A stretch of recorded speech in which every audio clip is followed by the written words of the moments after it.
Hi, this is Jennifer Rapacki, and today I'm going to show you how I join binding in the corners. I used it on this small art quilt where it allowed me to continue the color from the background out into the binding and match up the colors. It's also great for small projects like this mug rug. I changed the color of the binding on all four sides, plus it can be difficult to join on these short sides. So I get a nice clean look all the way around. So what do you need to get started? A small ruler, scissors, a point turner and stiletto, and marking pens. I like a friction pen for light fabrics and a chalk pencil for dark fabrics. Of course, you also need your binding. I cut mine 2 inches wide, folded in half, and then you'll cut pieces about 2 to 3 inches longer than each side. So to get started, you're going to lay one of your binding pieces down along the side of the quilt and start a partial seam just like you do when you do continuous binding. You're going to sew 1/4 inch from the side and stitch up to 1/4 inch away from the next side. Fold back your binding, and I usually press it at this point, and then lay down your next piece, line it up with the side of the quilt and the side of the binding underneath. I get a pin in here to hold them together, and then the tricky part is starting your stitching right where you ended underneath. Since it's hard for me to find that point from the top, what I do is I turn the quilt over and start about 1.5 inches away and stitch up into this corner where I can see where the stitching stopped. Then I turn it back over and continue the stitching into the next corner, stop the 1/4 inch away, fold the binding back, and continue around.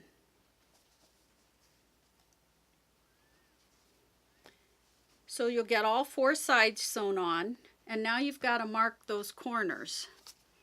So you take your ruler, and it turns out that the 1/2 inch marks on the ruler line up with where you started stitching here and where you can see the stitching underneath the binding on top.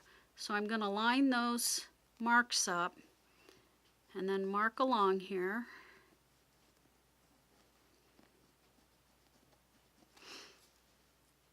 So you can see how I have it marked. You're going to mark all 4 sides. And then you need to pin those 2 pieces of binding without catching the quilt underneath on all 4 corners. Try to keep these 2 edges lined up.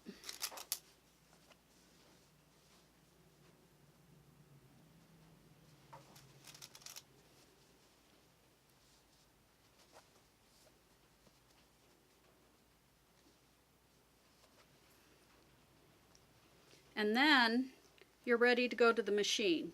You're going to set your machine for a 1.5 millimeter stitch, and then you kind of pinch this quilt out so you can sew just the binding without catching any of this seam allowance. Now what I do is I start at this outer edge, stitch into the point, pivot, stitch into the bulk where you ended the stitching, and then back stitch out and back to where I started to reinforce. Now I've seen some people start up in this bulk and stitch out. It's really whichever works easiest for you.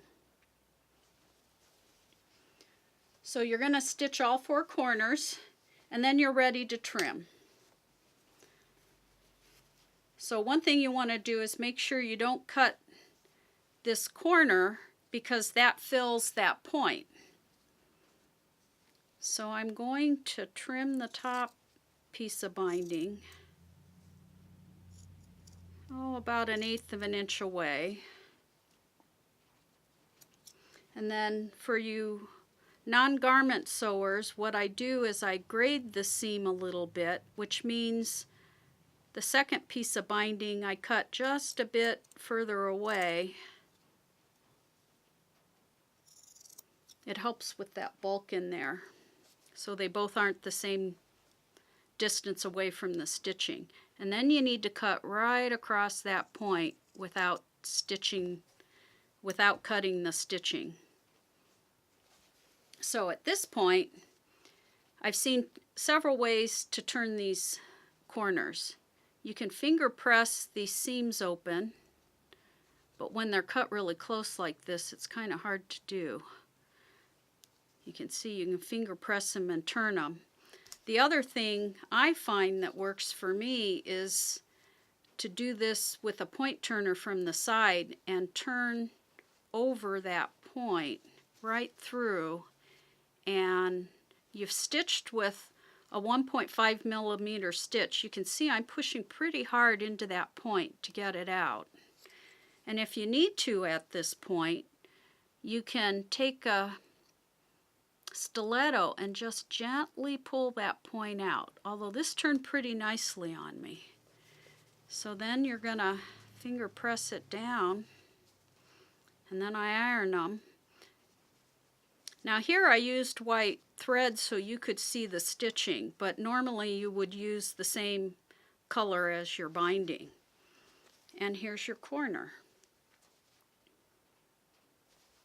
And on my little sample, here's all 4 corners done. A big thank you to quiltinggems.com for introducing me to the stitched miter corner technique and for your permission to demo this technique in my video.